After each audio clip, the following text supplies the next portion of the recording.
Hello મિત્રો, સ્વાગત છે આપણા બ્લોગની અંદર। તો આપણે જવાનું છે ગાડી ભરવા બોટાદ।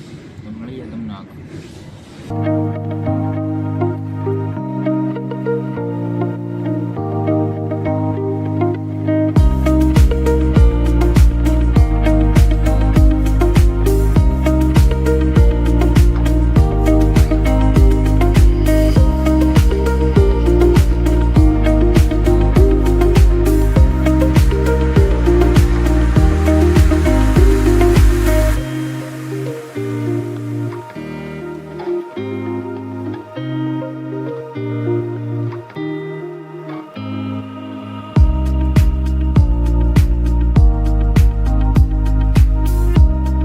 આપણી ગાડી ભરાઈ ગઈ છે, એટલી બાકી છે।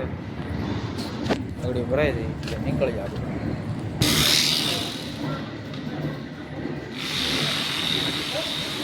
હવે ભાઈ આપણી ગાડી ભરાઈ ગઈ છે, એલો કમ્પ્લીટ। મળીએ તમને આગળ। આપણી ગાડીનો કાંઈક લુક એવો લાગે છે, જોઈ લો તમે। આપણે ભાઈ ગાડી ભરીને નીકળી ગયા છીએ બોટાદથી। મળીએ આગળ તમને। આપણે ભાઈ ગાડી ખાલી કરીને નીકળી ગયા છીએ। તો મળીએ તમને બીજા બ્લોગમાં। બ્લોગ કેવો લાગ્યો જરૂરથી કમેન્ટ કરી દેજો।